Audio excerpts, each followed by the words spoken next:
This particular series, we were gifted a backpacker that had previously been the most amazing set of 5 old houses. The opportunities to restore and bring back these houses, I mean, that's the fundamental difference of this particular series. Look, I'm absolutely passionate about bringing these old houses back to life again. And one of the great tools we have in our toolkit is glass. So they're healthy for the first time in their life.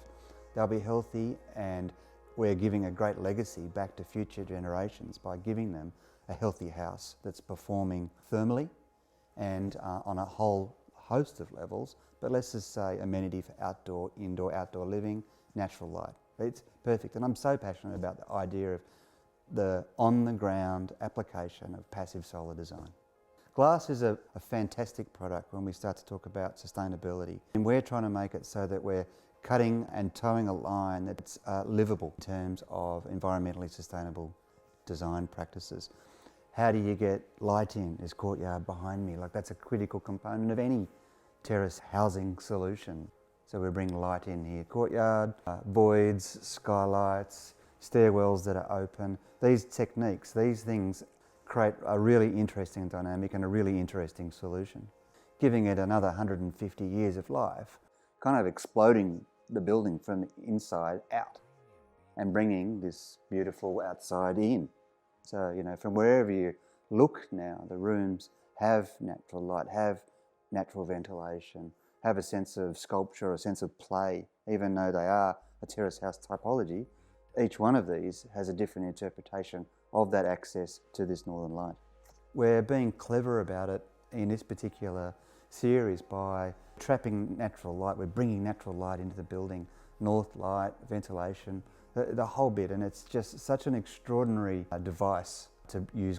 Above that again is skylights. The glass floor allows, you know, dappled light view to filter into the lower living space.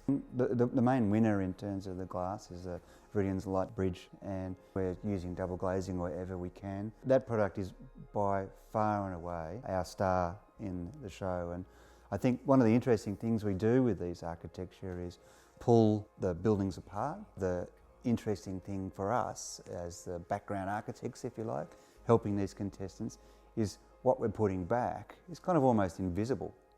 We're using glass to create these wonderful volumes, and often the case that glass is the unsung hero, but I think in this particular instance, when we've got this courtyard and we've got skylights and we've got all manner of beautiful windows through the building, these things are suddenly becoming to the fore.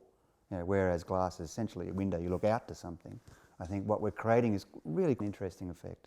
The upstairs, full height glazing in what would have otherwise been an internal room, I mean, that's extraordinary, and that's a lot of fun.